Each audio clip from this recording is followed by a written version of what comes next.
save these little boogers from our own dogs. I've never seen rabbits only, it's like a bird nest.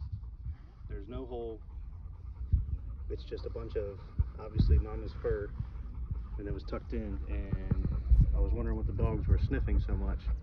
And I come over here, and 4 or 5 of these guys came out of the hole. One dog grabbed one dog grabbed the other. They seem like they're okay. I got them before hopefully anything happened.